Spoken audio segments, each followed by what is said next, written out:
Long before the sun touches the 7 hills, Rome is already awake. In the narrow alleys of the Subura, Rome's most crowded district, an oil lamp flickers to life inside a cramped apartment. A woman rises in the darkness, careful not to wake the children sleeping beside her. She has bread to prepare, water to fetch, and a husband who will leave for work before the first light. This is not the Rome of marble senators and golden eagles that most people imagine.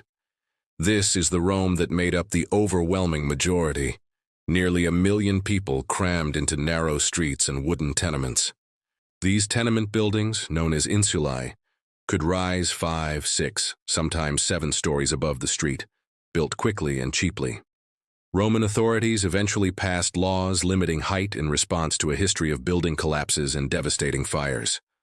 Living on a higher floor was cheaper, meaning a longer climb, thinner walls, and a much slower escape in the event of fire.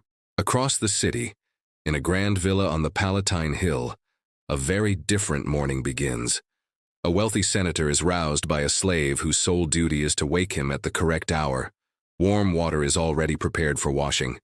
His toga, a heavy woolen garment, is laid out by attendants. The toga was so cumbersome that wearing it correctly was, in itself, a small mark of status. 2 Romans, 2 mornings, 1 city. Rome did not run on clocks. The day was divided into 12 hours of daylight and 12 of night. The length of each hour changed with the seasons. A Roman summer hour lasted far longer than a winter hour. Before dawn officially breaks, the city's bakers are already at work. Archaeological excavations have revealed grinding stones, brick ovens, and even loaves of bread still sitting inside. Grain was a matter of political importance. Rome depended on massive shipments arriving from Egypt and North Africa. The state distributed grain to prevent hunger that could turn into unrest, a program of welfare and political strategy. The streets themselves are far from empty, even in this early darkness. Roman law actually banned most wheeled cart traffic during daylight hours. This meant that the delivery of goods, grain, stone, timber, wine, was often forced into the nighttime hours. The rumble of cartwheels on stone paving and the shouts of drivers were a genuine source of sleeplessness for the city's residents. Juvenal himself wrote bitterly about being kept awake by the endless noise, a complaint that would feel familiar to anyone living in a modern city. Somewhere near the city's edge, in barracks attached to a gladiatorial training school, another kind of morning begins. A young fighter, still recovering from bruises earned in the training yard days before, is woken not by choice but by routine. His diet, his training, even his sleep schedule belong in practice to the school that owns his contract. A gladiator's morning is built around a single, unforgiving purpose, preparing a body capable of surviving public combat, possibly that very afternoon. Elsewhere, near one of the city's grand aqueducts, a very different kind of morning labor is underway. Rome's water supply, delivered through a network of stone channels, represented one of the true engineering marvels of the ancient world. Public fountains served as the primary water source for the vast majority of Romans, who had no private plumbing of their own. For countless residents, the day's first true errand was the walk to the nearest fountain to fill a jug or bucket for the household. As the sky begins to lighten from black to deep blue, the true rhythm of Roman daily life is about to begin. The day ahead will be shaped by one deeply Roman institution, the relationship between patron and client. As the first true light breaks over the hills, one of the most distinctly Roman rituals begins. The salutatio, the morning greeting. Wealthy and powerful Romans, senators, magistrates, successful businessmen, did not simply live for themselves. Roman society functioned through an intricate web of obligation known as the patron-client system. A patron offered protection, financial help, legal support, and social standing to his clients. In exchange, clients were expected to show public loyalty and support, and each morning to appear in person at their patron's home. Outside the senator's villa on the Palatine, a line is already forming. Men in togas wait for the doors to open. The number of clients a man could summon each morning was, in Roman culture, a visible measure of his true social power. Historians note that a particularly influential man might receive dozens, even hundreds of clients in a single morning. When the doors finally open, clients enter in a careful, unspoken order of importance. The wealthiest and most politically useful clients are greeted first, often invited further into the house. Lesser clients wait longer, sometimes receiving only a brief greeting and a small daily payment known as the sportula. Originally a basket of food, it had largely become a small sum of money instead. For many poorer citizens of Rome, this sportula was not a pleasant formality. It was survival. Several Roman writers, including the poet Martial, described the genuine desperation with which some clients depended on this morning payment to feed their families. Martial wrote about the exhausting routine of rising before dawn, dressing formally, and walking across the city to stand in line for a small payment. The relationship was not without its own quiet resentments. Literature frequently mocks the awkward performance required of clients. There were forced compliments, careful laughter at a patron's jokes, and visible disappointment when a wealthier client was ushered ahead in line. And yet the system persisted for centuries. Patrons gained visible proof of their influence, while clients gained access to protection and legal help. Meanwhile, across the city in the Suburra, an entirely different kind of morning obligation is unfolding. A shoemaker unlocks the shutters of his small shop, arranging leather and tools before his first customers arrive. A baker's assistant loads bread into woven baskets, preparing to sell directly in the street, rather than waiting for customers to come to him. Small business in Rome depended on this visible, active morning hustle. There was no guarantee of customers, only the goods you managed to sell. Roman shops, known as tabernae, typically opened directly onto the street through a wide opening that could be closed at night with wooden shutters. Archaeological remains show these shops clustered densely along main roads. A butcher beside a wine cellar, a cloth merchant beside a maker of bronze fittings. Many shopkeepers lived directly above or behind their small businesses, meaning the line between home and workplace barely existed at all. A family might sleep in a single small room directly behind the counter, waking each morning only steps away from the day's labor. Not everyone moving through Rome's morning streets is free. Roman society was built uncomfortably on the labor of enslaved people. In wealthy households, enslaved workers rise even before their masters, preparing meals, managing correspondence, and tutoring children. It would be historically inaccurate to imagine Roman slavery as a single experience. Some educated Greeks working as tutors lived in relative comfort. This legal process, known as manumission, was a common occurrence.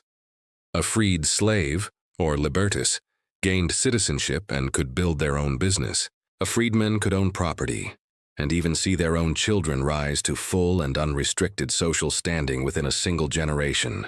Others, particularly those forced into agricultural labor or mining, endured conditions that ancient sources themselves describe as brutal, often fatal within a matter of years.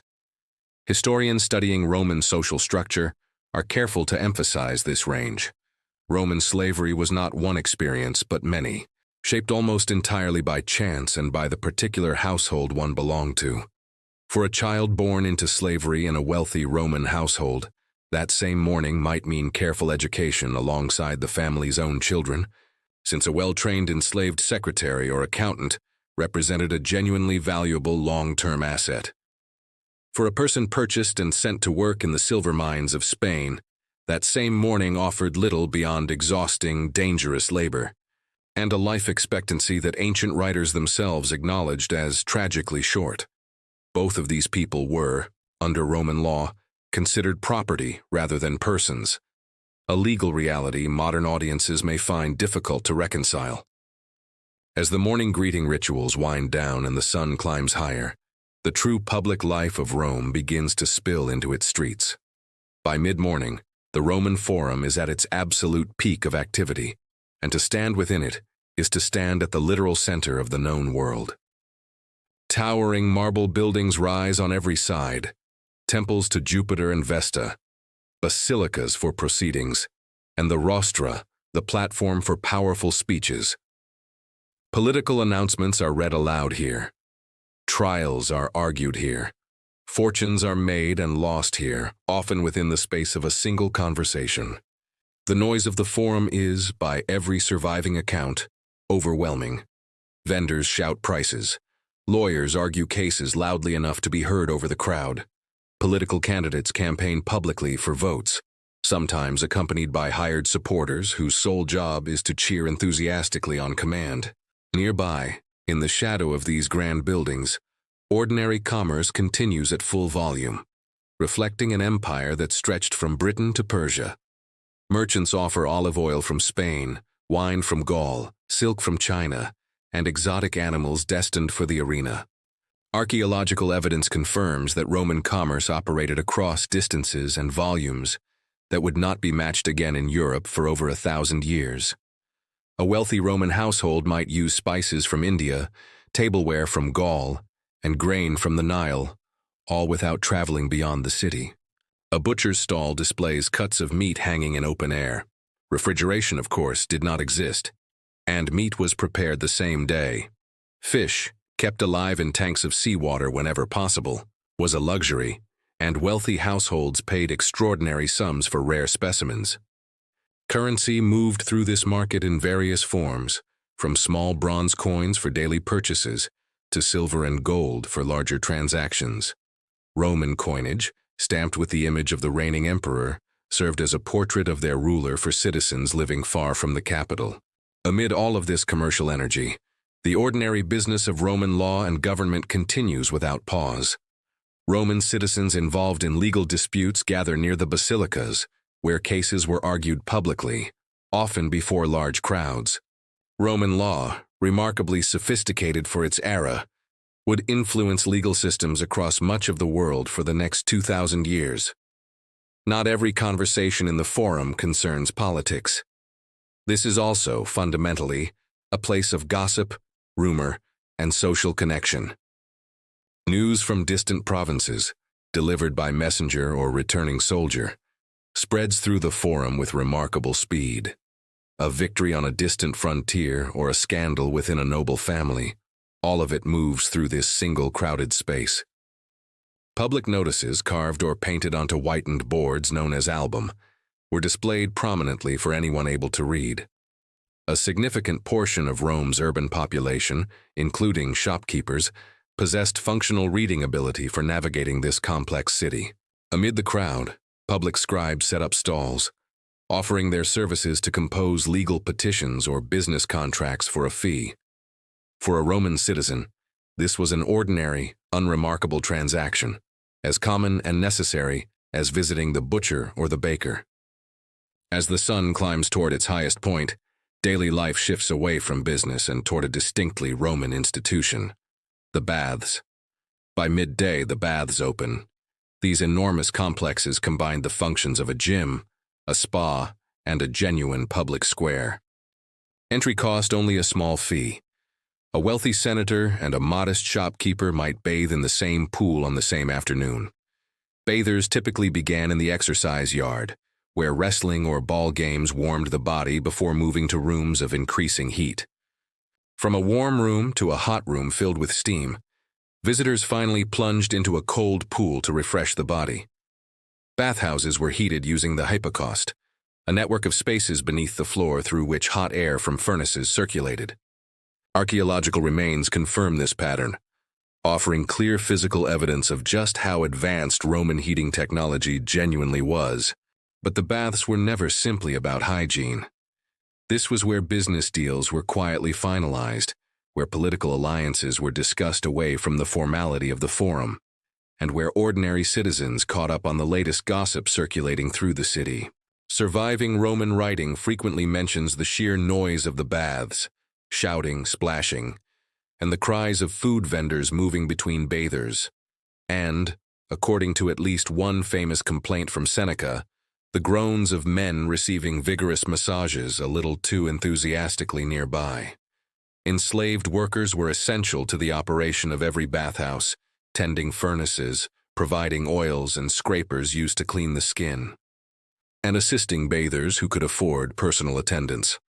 For these workers, The baths represented not leisure, but long hours of physically demanding labor in genuinely dangerous heat. A reality easily overlooked in popular imagination, but consistently documented in the historical record. Soap in the modern sense was largely unknown to Romans. Instead, bathers coated their skin in olive oil, then used a curved metal tool called a strigil to scrape away the oil along with accumulated dirt and sweat, a practice confirmed by the countless bronze strigils recovered by archaeologists at bath sites across the empire. Wealthier bathers owned finely decorated strigils and small oil flasks of their own, carried to the baths by a personal attendant, while poorer visitors might rent or borrow the tools they needed on site. The largest of Rome's bath complexes were staggering in scale, featuring libraries, gardens, art galleries, and even lecture halls. Public buildings funded by emperors specifically to demonstrate their generosity toward the citizens of Rome. Standing inside one of these grand complexes, surrounded by marble, mosaic floors, and painted ceilings, an ordinary Roman shopkeeper could, for the price of a small coin, experience a level of architectural grandeur reserved for the wealthy. By early afternoon, refreshed and freshly gossiped out, Romans across every level of society begin moving toward the next great public institution, one built not for relaxation, but for spectacle. By early afternoon, if the calendar aligns with a public holiday, the city's attention turns toward its most famous entertainment, the games. Rome maintained an extraordinary number of public holidays throughout the year, by some estimates, well over 100 days annually, devoted to public entertainment, funded largely by the state or by wealthy individuals seeking public favor. The phrase bread and circuses, coined by Juvenal, captured a cynical truth, that entertainment and free grain distribution were deliberate tools, used to maintain the loyalty and calm of Rome's enormous population. Not every day involved gladiatorial combat, and it would be historically inaccurate to imagine Roman entertainment as constant bloodshed. Chariot racing at the Circus Maximus was, by most surviving accounts, actually the most popular form of entertainment in the city.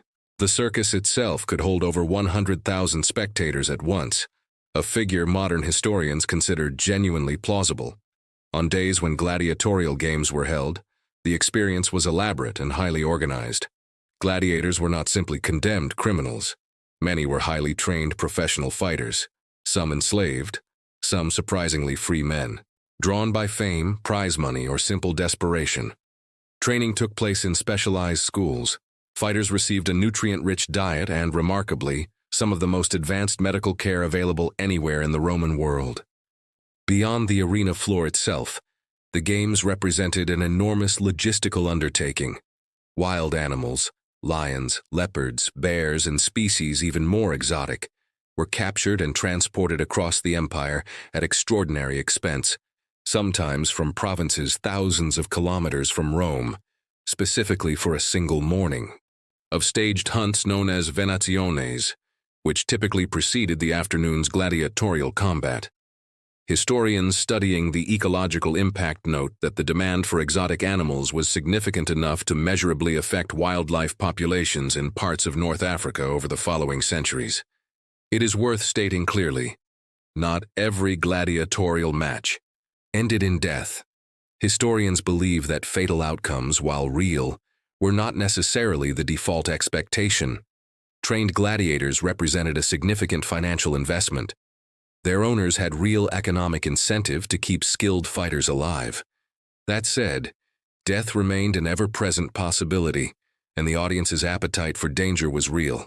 For the crowd itself, a day at the games was a deeply social occasion. Seating within the arena was carefully organized by social class. Senators nearest the action, ordinary citizens further back, and women generally restricted to the highest and most distant seating tiers. Vendors moved through the crowd selling food and souvenirs, while wealthy patrons sometimes distributed gifts directly to spectators to build public popularity. The chariot races at the Circus Maximus generated a fan culture that would feel immediately recognizable to any modern sports fan. 4 major racing teams, identified by colors, the reds, whites, blues, and greens, commanded fierce, sometimes violent loyalty from supporters across every level of society. Successful charioteers could achieve a level of wealth and public fame that occasionally rivaled that of senators, a rare path to genuine public prominence. Betting was widespread and openly acknowledged, with spectators wagering everything from small coins to genuinely significant sums on the outcome of a single race. For a young boy watching his first match beside his father, or a merchant's wife cheering loudly, this was not simply violence, it was civic identity. It was community. It was, for a few hours in the middle of an ordinary day, the entire city of Rome gathered together as one. As the afternoon sun begins its slow descent, the crowds eventually disperse, and Rome's attention turns toward the final, deeply important ritual: dinner. As the afternoon light softens toward evening, Roman households across the city begin preparing for what was, by far, the most important meal of the day: the cena. Breakfast and midday meals in Rome were generally light and informal affairs: a piece of bread, some cheese, perhaps fruit. They were often eaten standing or while working. But the evening meal was different entirely. This was the meal around which genuine social life revolved, revealing the deep divisions of Roman society. In a wealthy household, guests begin arriving as the sun sets, greeted formally at the door. They are led into the dining room, known as the triclinium, a name derived from the 3 couches arranged around a central table. Guests reclined on their left elbow to eat, a dining posture consistently confirmed by Roman art and archaeological remains. A formal Roman dinner among the wealthy could stretch for hours, structured around multiple courses. Surviving texts describe elaborate feasts featuring dishes like stuffed dormice, flamingo tongue, and elaborately prepared seafood. However, historians caution that such extravagant meals represented genuine excess reserved for the wealthiest households. Wine, heavily diluted with water according to Roman custom, flowed freely at these gatherings. Conversation was essential. Philosophy, poetry, politics, and gossip were all appropriate dinner conversation. Wealthy hosts sometimes hired musicians, poets, or dancers to entertain guests between courses. Enslaved servants worked continuously throughout these meals, refilling cups and clearing dishes. The stark contrast between reclining comfort and constant labor was seen as the natural order of things. Across the city, in the cramped apartment blocks of the Subura, dinner looked entirely different. Most ordinary Romans lacked private kitchens. The fire risk in densely packed wooden tenements was simply too dangerous. Instead, ordinary citizens relied on small food shops and street vendors selling hot, ready-to-eat meals. Simple stews, bread, and cheap wine were purchased and eaten quickly at a counter open to the street. Archaeological excavations at Pompeii have uncovered dozens of these small food counters, known as thermopolia. For a poor family in the Subura, dinner might be a simple bowl of grain porridge. This was supplemented with vegetables, cheese, or a small portion of cheap fish sauce known as garum. Garum deserves particular attention, since it appeared on tables across every level of Roman society. Made by fermenting fish intestines and blood in salt, the resulting sauce was intensely flavorful.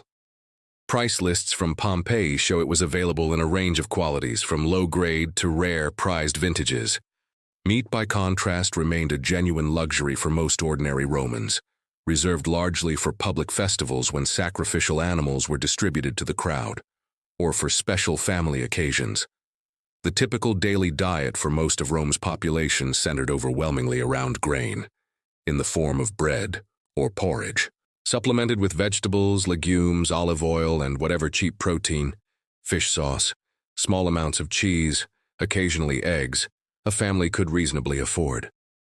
Children within a wealthy household were generally not present at these adult evening gatherings, dining separately and earlier under the supervision of a nurse, often an enslaved member of the household chosen specifically for their education and reliability.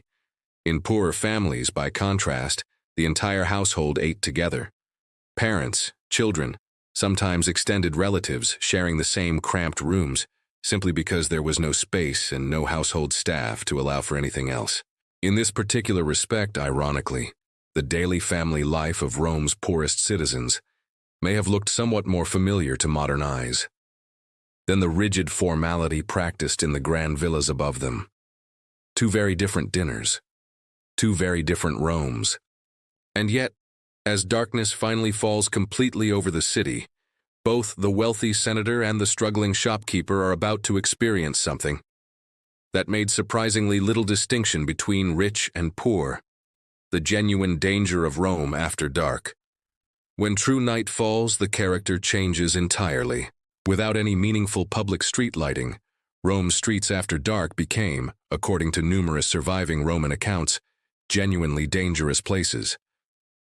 The poet Juvenal warned that anyone walking the streets at night without having first written a will was essentially a fool, a real risk. Robbery was a constant concern. Wealthy Romans traveling at night typically did so accompanied by enslaved attendants carrying torches and often by hired guards. A visible reminder that personal safety depended heavily on one's wealth and status. The poor, lacking such protection, simply accepted the risk or avoided unnecessary travel after dark altogether. Rome, for most of its history, lacked anything resembling an organized police force in the modern sense. It would not be until the reign of Emperor Augustus that a formal night watch, known as the Vigils, was established. A force numbering in the thousands, tasked primarily with fire prevention and basic law enforcement across the city's various districts. Even after their creation, the Vigiles were spread thin across an enormous, densely populated city, and safety remained something individuals had to secure for themselves. Fire remained perhaps the single greatest fear for anyone living in Rome's crowded wooden tenements. Open flames were used for cooking, heating, and lighting. In buildings constructed largely from timber, a single accident could destroy entire districts within hours. The threat was serious enough that emperors invested in infrastructure. Though for the ordinary family in the Subura, the sound of a distant alarm in the night remained one of the ever-present anxieties of city life. And yet, Rome at night was not without its own particular energy. Taverns throughout the city remained open, filled with the sounds of dice games. Historians studying surviving Roman graffiti, much of it preserved by chance at sites like Pompeii, have uncovered countless casual, deeply human messages left on walls. These messages include complaints about food, declarations of love, insults exchanged between rivals, and even simple boasts about a night's drinking. These fragments offer something textbooks rarely can: direct, unfiltered access to the actual voice of ordinary Roman people, entirely unconcerned about future readers. For those who could not afford a private home, the tavern served as an essential extension of daily social life, a place where a shoemaker, a dock worker, and an off-duty soldier might share a table, a rarity in a society divided by rank.